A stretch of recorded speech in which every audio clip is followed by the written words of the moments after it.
জিজ্ঞাসা করে হে কোরআন তুমি তোমার নাম বলো, আল্লাহর কোরআন সঙ্গে সঙ্গে তার নাম বলতে আরম্ভ করবে।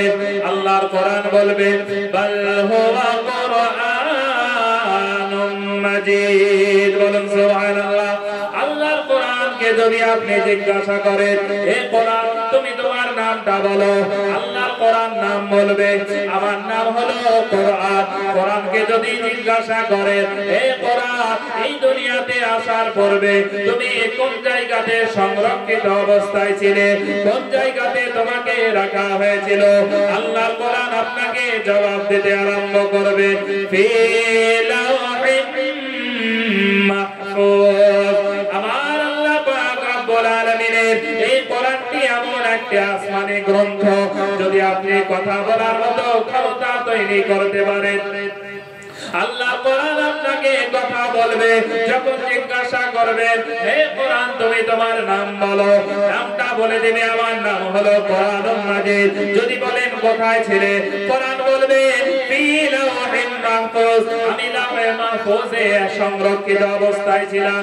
শুধু তাই নয়, এই কোরআনকে যদি আপনি বলেন হে কোরআন তুমি কার কাছ থেকে দুনিয়াতে এসেছো, যদি প্রশ্ন করেন কার কাছ থেকে দুনিয়াতে এসেছো, আল্লাহর কোরআন আপনাকে জবাব দিতে আরম্ভ করবে তানজিলুম মির রাব্বিল আলামিন, বলুন আল্লাহু আকবার। কোরআন বলবে আমাকে আমার আল্লাহ পাক রব্বুল আলামিন তার কাছ থেকে দুনিয়াতে পাঠিয়েছে। এবার যদি কোরআনকে জিজ্ঞাসা করেন হে কোরআন তুমি বলো বলো দুনিয়াতে কার প্রতি নাযিল হয়েছো, কার উপরে তুমি উপরে নাযিল হয়েছো, আল্লাহ কোরআন আপনাকে জবাব দিতে আরম্ভ করবে। কোরআন বলবে নুজিলা আলা মুহাম্মদ সাল্লাল্লাহু তাআলা আলাইহি ওয়াসাল্লাম। আল্লাহ কোরআন আপনাকে সাক্ষী দেবে আমি রাসূল পাক আখিরি জামানার নবীর প্রতি নাযিল হয়েছে, বলুন সুবহানাল্লাহ। আরে কোরআন কথা বলবে আপনাকে নুজিলা আলা মুহাম্মদ। এবার কোরআনকে যদি জিজ্ঞাসা করেন হে কোরআন তুমি বলো বলো তোমাকে দুনিয়াতে কেন পাঠানো হয়েছে, আল্লাহর কোরআন আপনাকে জবাব দিতে আরম্ভ করবে হুদাল লিন্নাস। আমার আল্লাহ পাক রব্বুল আলামিনের কোরআন আপনাকে জবাব দিতে আরম্ভ করবে আমাকে আল্লাহ মানব জাতির হেদায়েতের জন্য দুনিয়াতে পাঠিয়েছে। শুধু মুসলমানের জন্য নয়, শুধু হিন্দুর জন্য নয়, শুধু জৈন খ্রিস্টানদের জন্য নয়, এক কথায় तमाम জগতের মধ্যে যত মানব রয়েছে আল্লাহ যত সৃষ্টি জিন ও ইনসান পাঠিয়েছে আমার আল্লাহর কোরআন এই জিন এবং ইনসানের বিশেষ করে মানব জাতির হেদায়েতের জন্য কোরআনকে পাঠিয়েছে। কেন পাঠিয়েছে? মানব জাতির হেদায়েতের জন্য।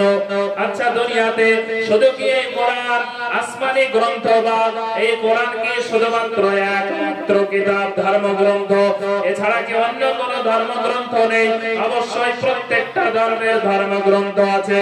যেমন আপনারা জানেন বেদ রয়েছে, কোরআন রয়েছে, ত্রিপিটক রয়েছে, মহাভারত রয়েছে, সিন্ধাবেস্তা রয়েছে, রামায়ণ রয়েছে, গীতা রয়েছে, এইভাবে ওল্ড টেস্টামেন্ট, নিউ টেস্টামেন্ট, দশাতীর হাজারো আপনার কিনা ধর্মগ্রন্থ রয়েছে। কিন্তু কোন ধর্মগ্রন্থে এইভাবে আল্লাহ যেভাবে চ্যালেঞ্জ করেছে এইভাবে কিন্তু চ্যালেঞ্জ পাবেন না। পাবেন গো? আল্লাহ পাক যেভাবে চ্যালেঞ্জ করেছে অন্য গ্রন্থে পাবেন না।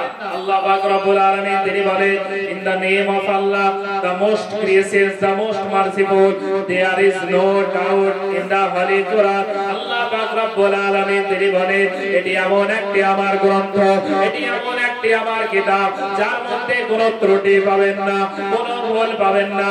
এমনকি কোরআনের মধ্যে এক ইঞ্চিত পরিমাণ সন্দেহের অবকাশ পর্যন্ত পাবেন না।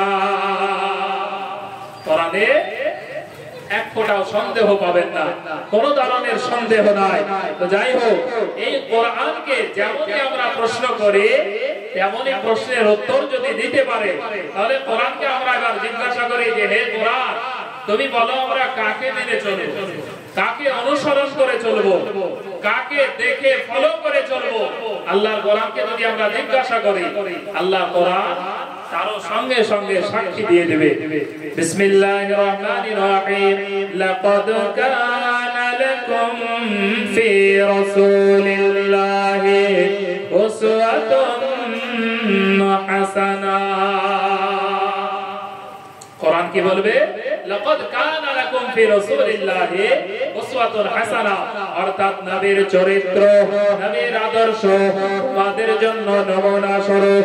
আল্লাহ রাসূলের আদর্শ হলো তোমাদের জন্য ওই রাসূলের আদর্শের মতো তোমাদেরকে চলা লাগবে। তাই আমরা দুনিয়াতে, তবে দুনিয়ার জমিনে মানুষ কিন্তু আমরা আল্লাহ রাসূলকে সঠিকভাবে ফলো করি না। আমরা দুনিয়াতে বর্তমানে 21শ শতাব্দীর জামানায় এটাই হচ্ছে নিয়ম। গ্রামে যারা টাকাওয়ালা ভাবে তাদেরকে আমরা ফলো করি বা তাদেরকে দেখে দেখে চলে অনেকে, ওই ব্যক্তির কথা সমাজে চলে, ঠিক না? যারা টাকা আছে, পয়সা আছে, তার দেখবেন কথা সমাজে চলে। গ্রামের যারা বিশিষ্ট আপনার কিনা ডাক্তার মাস্টার, তাদের কথা কিন্তু চলে। আল্লাহর হাবিবকে আমরা সঠিকভাবে ফলো করি না। কিন্তু না না, আমার আল্লাহ পাক রব্বুল আলামিনের কোরআন, আমার আল্লাহ তিনি জানিয়ে দিলেন, হে দুনিয়ার মানুষেরা শুনে নাও, তোমরা যদি দুনিয়াতে ভালো মাস্টার হতে চাও তবে আমার রাসূলুল্লাহকে ফলো করো। দুনিয়ার জমিনে তোমরা যদি ভালো ডাক্তার হতে চাও আমার রাসূলুল্লাহকে ফলো করো। তোমরা যদি দুনিয়াতে ভালো মেম্বার হতে চাও আমার রাসূলুল্লাহকে ফলো করো। তোমরা যদি দুনিয়াতে ভালো প্রধান হতে চাও আমার রাসূলুল্লাহকে ফলো করো। তোমরা যদি দুনিয়াতে ভালো পিতা হতে চাও আমার রাসূলুল্লাহকে ফলো করো। তোমরা যদি দুনিয়াতে ভালো নানা হতে যাও রাসূলুল্লাহকে ফলো করো। এক কথায় দুনিয়ার জমিনে তোমরা যদি ভালো টিচার হতে চাও, শিক্ষক হতে চাও, তবে আমার রাসূলুল্লাহকে ফলো করো। আমার রাসূলুল্লাহকে ফলো করো। আচ্ছা, আল্লাহ পাক রব্বুল আলামিন কি বললে? তোমরা কাকে ফলো করবে?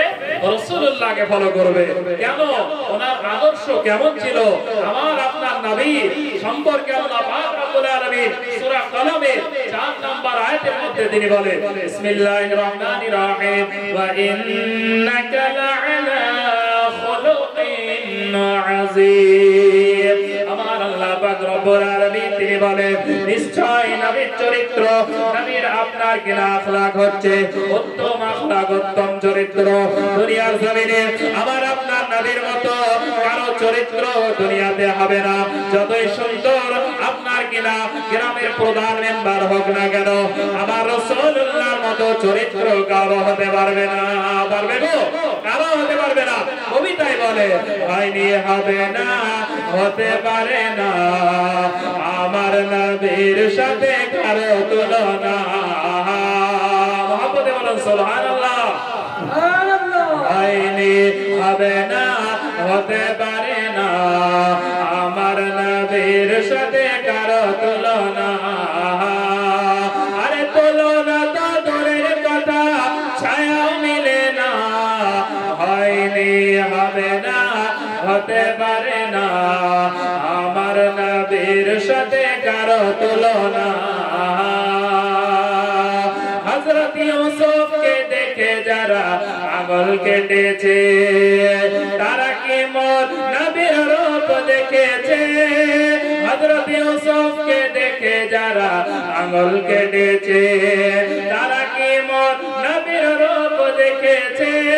দেখতো যদি কেটে দিত, দেখতো যদি কেটে দিত তাদের কলিজাখানা।